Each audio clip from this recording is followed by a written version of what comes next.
নমস্কার বন্ধুরা, আবারও একবার চলে এসেছি নতুন রেসিপি নিয়ে। আজকে তৈরি করে দেখাবো শীতকাল স্পেশাল চিকেন স্যুপের রেসিপি। তাহলে চলুন রেসিপিটা শুরু করা যাক।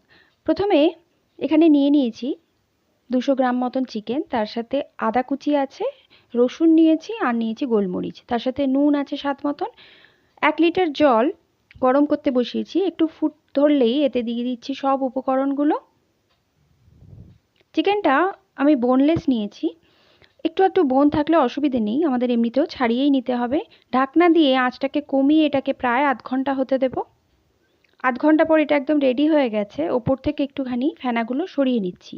স্টকটাকে আলাদা করে নিয়ে চিকেনটাকে নিয়ে নেব। চিকেনটাকে এইভাবে দুটো কাঁটা চামচের মাধ্যমে একটু ছাড়িয়ে নিচ্ছি। এটাকে শ্রেডেড করে নিতে হবে।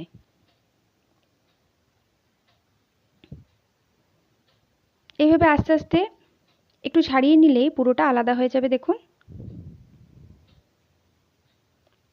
পুরোটা রেডি হয়ে গেছে। এবার কিছু সবজি কেটে নিয়েছি, এর মধ্যে গাজর, ক্যাপসিকাম, বিনস, স্প্রিং অনিয়ন আর আছে আদা কুচি আর রসুন কুচি। সবগুলোকে ছোট্ট ছোট্ট টুকরো করে নিয়েছি, যতটা সম্ভব ছোট টুকরো করে কাটবেন এগুলো। এখানে নিয়ে নিয়েছি কর্নফ্লোর 1 টিস্পুন মতন, জলের সাথে মিক্স করে রেখেছি। আমি খুব কম পরিমাণে নিয়েছি, আপনারা চাইলে আরও একটু বাড়াতে পারেন পরিমাণটা। তেল দিয়ে দিয়েছি 1 টিস্পুন মতন, চাইলে বাটারে করতে পারেন।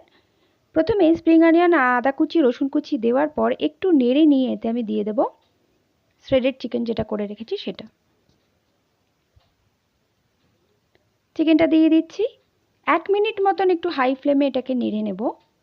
খুব বেশি সময় কোনোটারই প্রয়োজন নেই, সব কিছু রেডি করাই আছে। জাস্ট একটু নেড়ে চেড়ে নিয়ে জল ঢেলে দিলেই এটা রেডি হয়ে যাবে। এবার সব সবজিগুলো দিয়ে দিচ্ছি।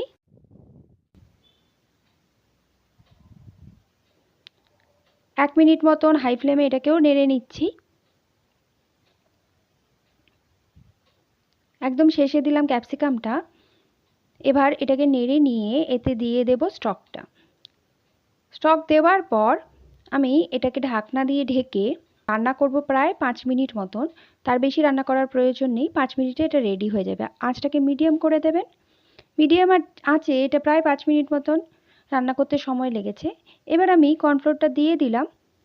খুব পাতলা স্যুপ আমার পছন্দ, তাই আমি খুব কম পরিমাণে কর্নফ্লোর ব্যবহার করেছি। আপনারা চাইলে এতে আরেকটু কর্নফ্লোর দিতে পারেন। গোলমরিচ দিয়ে দিলাম আর দিচ্ছি নুন স্বাদ মতন, আগেও দেওয়া ছিল স্টকটায়। আর ভিনিগার দিয়ে দিলাম শেষে। একটু মিশিয়ে নিলেই এটা একদম রেডি। একদম সহজভাবে স্যুপ তৈরি করে দেখালাম, একদম কম উপকরণ দিয়ে।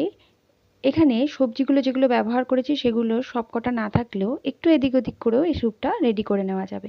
কেমন লাগলো আজকের আয়োজন জানাবেন। ধন্যবাদ রেসিপিটা দেখার জন্য।